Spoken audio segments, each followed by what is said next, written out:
নমস্কার, রাধে রাধে গাইস। তোমরা কেমন আছো? আশা করি ঠাকুরের আশীর্বাদে তোমরা বেশ ভালোই আছো। আমিও আছি। তবে চলো চলে যাই আজকে মটনের একটা রেসিপি নিয়ে। রবিবারে দুপুর বা অন্য কোনো দিন লাঞ্চে মটন হলে বেশ ভালোই হয়। চলো তাহলে উপকরণে চলে যাই।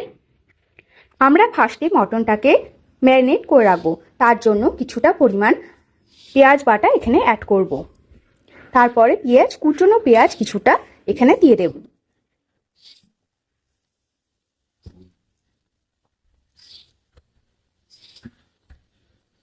টমেটো কুচনো দিয়ে দিচ্ছি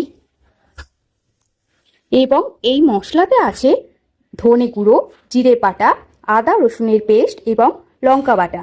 সবটাই আমরা দিয়ে দিচ্ছি মটনের ভেতর এবং কিছুটা কাঁচা লঙ্কা আমরা এখানে অ্যাড করে দেব, চেরা কাঁচা লঙ্কা। এবং একটু পরে আমরা আলুটা অ্যাড করব। আলুটা আমরা ভেজে রেখেছি। একটু পরে আমরা কষানোর সময়, মাংসটা কষে যাওয়ার সময় আমরা আলুটা অ্যাড করব ওতে। এবং এবং এই মাংসের মধ্যে পরিমাণ মতো লবণ, হলুদ ও তেল দিয়ে দেবে তোমরা।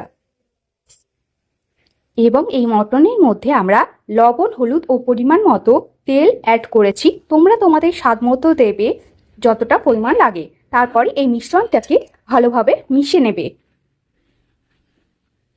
ভালো করে মিশিয়ে নেওয়ার পর এটাকে মিনিমাম আধ ঘন্টা ম্যারিনেট করে রেখে দেবে। তোমরা ইচ্ছা হলে সেটা 1-2 ঘন্টাও রাখতে পারো, কিন্তু সময় না থাকলে তোমরা আধ ঘন্টাও রেখে রান্নাটা করতে পারো। তারপরে ফিরে আসছি রান্নাটা নিয়ে। এইভাবে বেশ কিছুক্ষণ ভালোভাবে মাখিয়ে নেওয়ার পরে তোমরা ঢেকে রেখে দেবে ম্যারিনেশনের জন্য।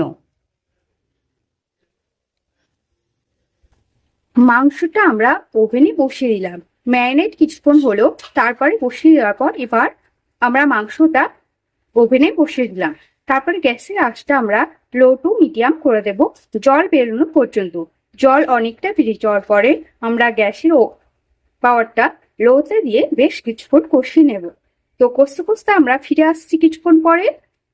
দেখো, মাংসের বেশ কিছুটা জল বেরোনোর পরে আমরা গ্যাসের আঁচটা লোতে করে বেশ কিছুক্ষণ ধরে এটাকে কষিয়ে নেব।